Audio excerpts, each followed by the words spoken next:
carrière cette semaine. Bonjour. Le DVD du Châtelet. Tiens, j'ai pas oublié, le DVD du Châtelet, je vais en parler dans un instant. La tournée, la France, la suite, la Belgique, du 23 au 27 décembre, Palais des Sports. Mais d'abord, on ne peut pas recevoir Laurent Gérard sans saluer Monsieur Sarkozy. Nicolas Sarkozy, bonsoir. Bonsoir Michel Drucker. Je voudrais vous féliciter pour ce plateau exceptionnel en cette fin de dimanche. Adamo, qui reprend Gilbert Bécaud. Et maintenant, que vais-je faire? Ça ne fait pas penser à quelqu'un qui a mi-mandat et qui reste encore 2 ans et demi? Je voudrais aussi saluer vraiment la performance de Mathieu Kassovitz. Vraiment pour sa performance, cette pathologie de quelqu'un qui se prend pour un autre, de quelqu'un qui veut prendre la place d'un autre depuis 2 ans et demi. Ça vous fait pas penser à quelqu'un non plus? Hein, au menteur à teinture, au bouffeur de frites? Et puis vraiment là, alors là, merci Mimi Mati, parce que François Hollande, il est tellement bas dans les sondages que même Joséphine, elle peut rien pour lui. Je suis désolé, mais vous savez, j'ai pas envie de dire du mal. Non. J'ai envie de passer à autre chose, vous savez. Je pense à la France, j'ai pas envie de dire du mal, mais enfin quand même, hein. C'est François Hollande, hein. Vous savez, c'est une période où on se déguise, il y a eu Halloween. Vous avez vu, en ce moment, il y a des clowns qui font peur. C'est quand même une drôle d'époque, non? Vous ne trouvez pas? Des clowns qui font peur. Ça vous fait pas penser à quelqu'un? Vous voyez pas qui je veux dire, hein? Alain Juppé.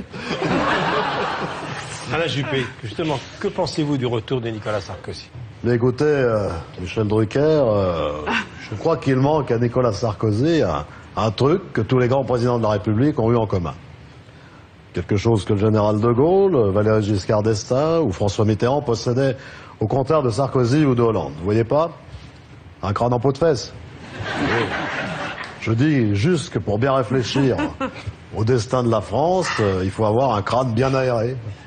Regardez Pompidou avec sa tignasse, il n'a pas fait long feu. Donc, le prochain président de la République ne devra pas avoir de cresson sur le caillou, pas de chapelure sur le jambonneau, pas de fil sur la bobine, pas de paille sur le tabouret, pas de persil sur la tête de veau, pas de gazon sur la terrasse. Vous voyez à qui je pense, non?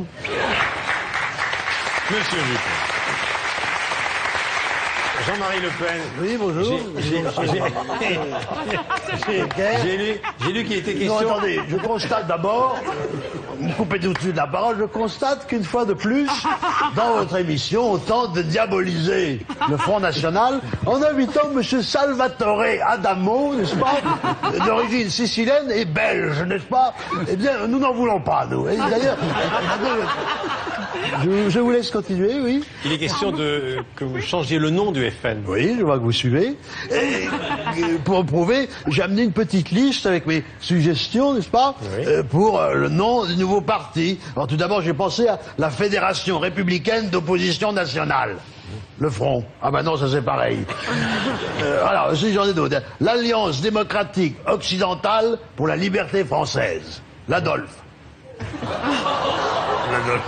C'est pas mal, non? Ouais. Ou alors le parti entièrement, totalement, intrinsèquement nationaliste. Le Pétain. C'est bien aussi, non? Ou alors tout simplement, écoutez, le parti européen nouveau, c'est facile à retenir, Le Pen, n'est-ce pas? Oui, Et je crois... Je ne pense pas qu'avec ça, je ferai un four, monsieur Drucker. Patrick Bruel, tu voudrais dire un petit mot du grand spectacle qui a attiré les foules à Bercy, les vieilles canailles, Patrick? Je voulais juste...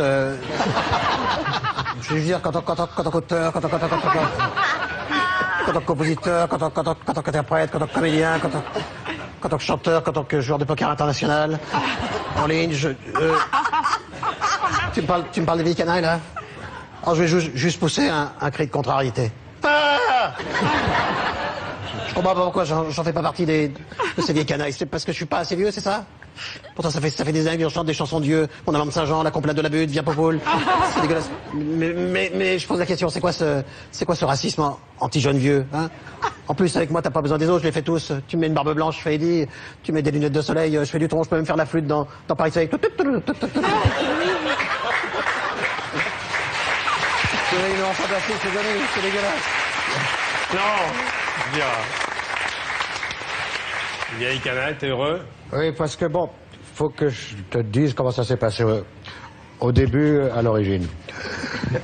Cet été, alors que j'étais à Saint-Barth, je reçois un coup de téléphone, c'était Eddie Mitchell, qui me dit « Allô, c'est Eddie ?» Et je lui réponds « Et moi, c'est Johnny. »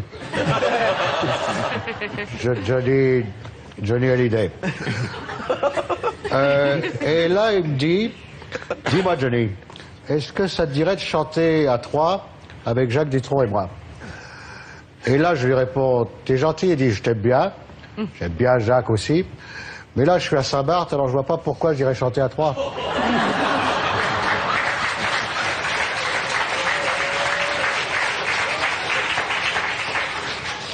Alors, du coup, j'ai dit, bon, finalement, oui, on fera un trio à 3, c'est mieux qu'un duo à 2. Non.